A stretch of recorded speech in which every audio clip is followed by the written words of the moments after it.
is here. Time to cut. Gotcha!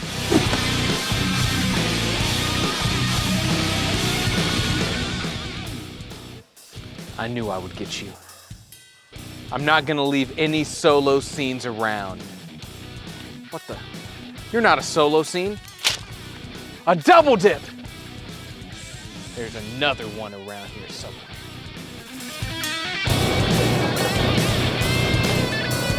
This way, this way!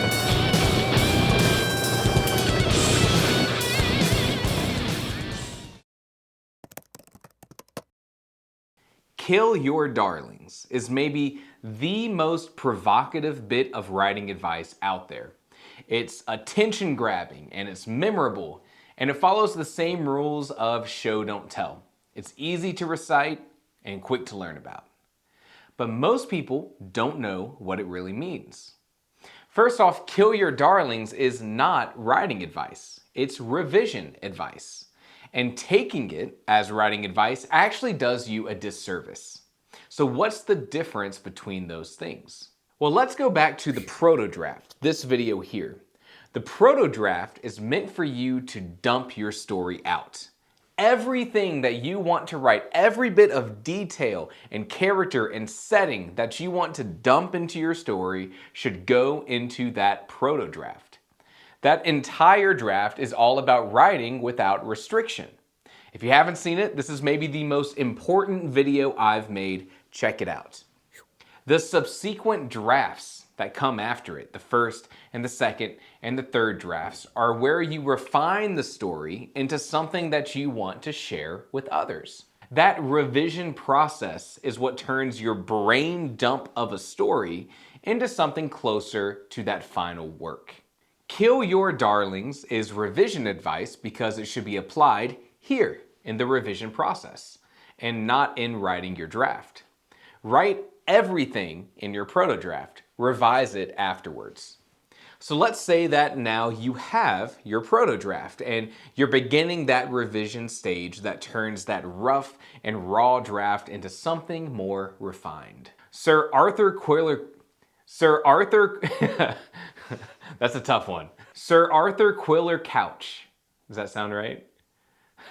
Sir Arthur Quiller Couch, a prolific author at the turn of the 20th century, coined this phrase in a series of lectures in 1913, and he included it in his published work on writing advice titled On the Art of Writing. He says, whenever you feel an impulse to perpetrate a piece of exceptionally fine writing, obey it wholeheartedly and delete it before sending your manuscript to press.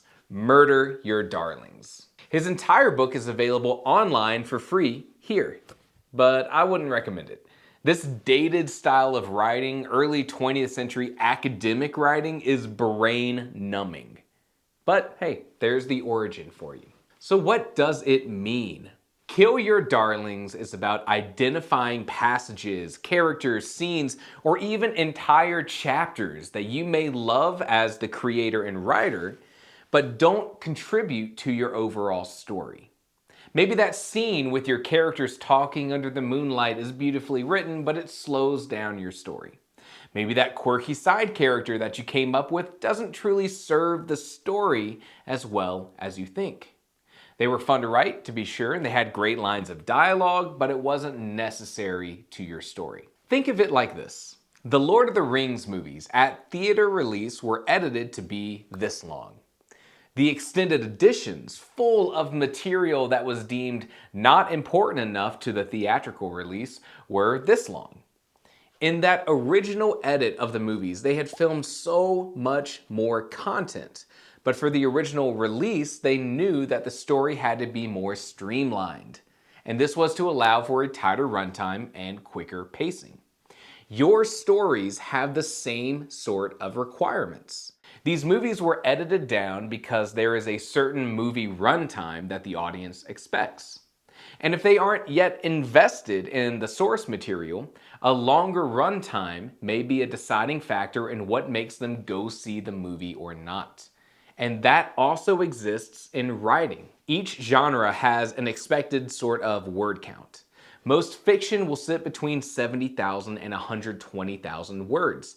At 280 words a page, that's between 250 and 450 pages. Now, genre can affect this, which is why you see so many books in fantasy and science fiction in the range of 600, 800 pages or more.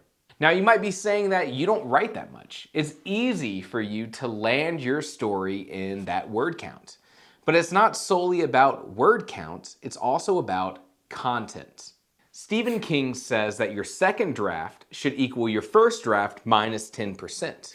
You should always be able to cut content out of your early drafts and streamline this process. That is killing those darlings. So let's talk about how you actually do this. For simplicity's sake, let's just talk about scenes. A scene could be an entire chapter or just sort of a one-off interaction. It kind of depends on how you break your story up. But the first step to killing your darlings is to identify what scenes in your story need to be revised. And there's a few ways to do this. The first way, can you cut this scene out and your story still make sense? If you can remove an entire scene and it doesn't impact your character journeys, your plot development, or your theme, then that is a scene that isn't needed for your story. Now hold up, I know what you're thinking. You're thinking that the scene that doesn't impact my story is the kind of scene that's fun to read. It's full of charming dialogue. It's packed with great interactions between my characters. It explores a cool concept within my world, and it's beautifully descriptive. And now you know why it's called Kill Your Darlings. It's hard. It's painful. It's like carving off a tattoo from your own arm. Yeah, it's not necessary, but it's beautiful and it has meaning.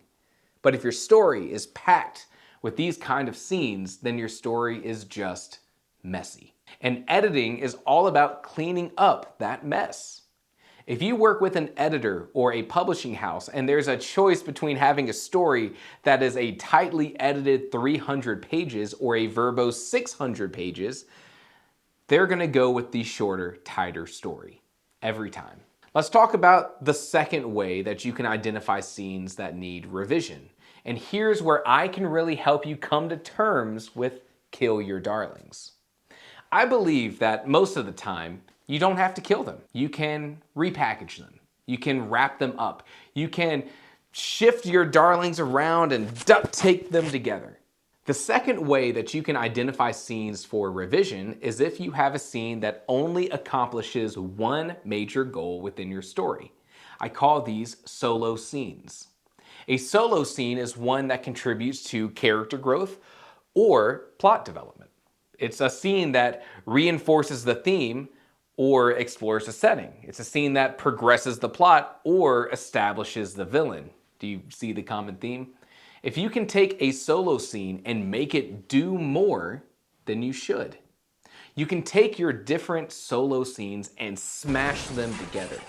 Instead of having one scene that progresses the plot, followed by a scene that develops your characters, how can you weave those goals together?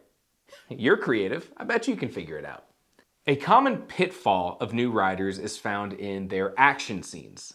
A new writer may spend a dozen pages writing a chapter with a big action sequence. It's in the middle of a battlefield or an assassin sprinting across the rooftops. But that's all the scene does. That's a solo scene, and that is a scene rife with opportunity for other development. A good action scene is one that still tells the story. All of the decisions within that action scene help reinforce character traits or show the reader a new aspect of the world. An action scene is not just an action scene. And if it is, you should cut it. Or do what I said and rewrite it to do more. No solo scenes.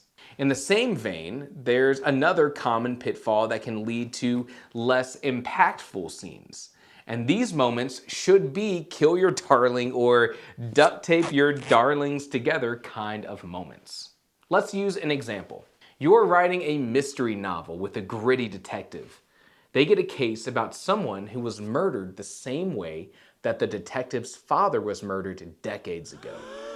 Now, at some point early in the story, the detective revisits his father's case. He looks at the documents, he thinks on the details, and you, the writer, claim that this scene is exposition for the reader.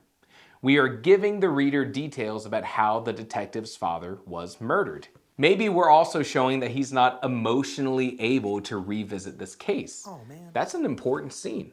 Later in the story, the detective visits his estranged mother, whom he hasn't talked to in years. And in their discussion that leads to yelling and blaming each other, we get details on what happened that fateful night years ago. We revisit those details. We see that our detective is not emotionally able to handle this case. Wait a minute. We've already done that, haven't we? I mean, here we have a scene that accomplishes something that we've basically already done. We already know the details of what happened that night to the detective's father. We saw those case files as he read through them. We saw that he couldn't emotionally handle thinking about that night. Why are we doing it again in this scene with his estranged mother? I call these double dip scenes. We've already done this. In your revision process, you need to note these two different scenes and figure out what to do about them. And here is what I would do. The scene where the detective reads over that old case file is not exciting. And it's not nearly as interesting as a fight between a son and his estranged mother. The payoff of learning what happened to the detective's father, what led to the son and the mother becoming estranged, and the action of the two fighting and arguing is a much more exciting way to provide this information to the reader than a solo scene where the detective is just reading information out of a case file. Double dip scenes can either lead to a moment being less impactful for a reader, or in a worst case scenario, the reader feeling some sort of deja vu. They could start to wonder if they've already received this information, or they could get bored because they aren't learning anything new. The good thing about double dip scenes is that you typically have options for how you want to resolve these. And by the way, if you want more examples of solo scenes and double dip scenes and how to identify and fix them, I have more of this on my website, writingtheory.com. Link below.